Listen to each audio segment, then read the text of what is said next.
Il-kap tal-Oppożizzjoni u tal-Partit Nazzjonalista Alex Borch għal lest ikompli jservi bħala kap tal-Partit Nazzjonalista kif ikollu l-fiduċja tat-tessirati, iżda qal li hemm proċess li jrid isir skont l-istatut u li jrid jieħu l-kors tiegħu. Il-kap Nazzjonalista defenda d-deċiżjoni tiegħu li jċedi s-siġġu tiegħu fuq 12 distrett u mhux 13 distrett. Minkejja li l-istatut tal-partit jiddikjara li kandidati eletti minn żewġ distretti għandhom iċedu s-siġġu f'dak id-distretti li fih jiksbu lanqas persentaġġ ta' voti.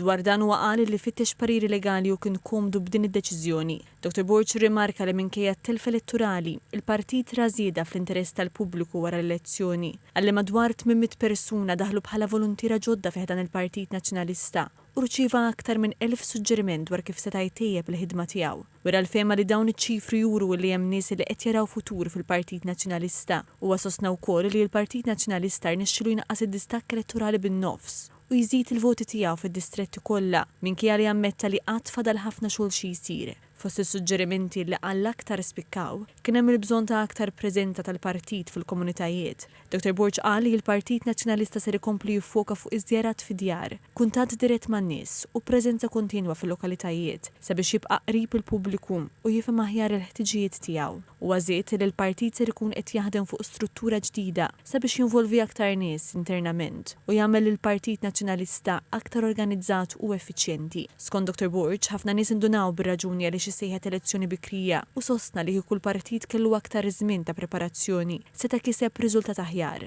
Għalli il-Partit Laburista fil-Gvern abbanduna lin-nies fl-aktar affarijiet bażiċi u fid-drittijiet tagħhom. Imma qal li lejlet l-elezzjoni ftakar f'dawk li nesa u uża l-power of incumbency sabiex jagħmel dak li messu għamel snin ilu. Il-Kap Nazzjonalista awgura li l-Kabinett il-ġdid iżda esprima tħassib dwar id-deċiżjoni tal-Prim Ministru li jaħtar lil Chris Fearn għal kariga prominenti minkejja l-akkużi kriminali illi qiegħed jaffaċċja.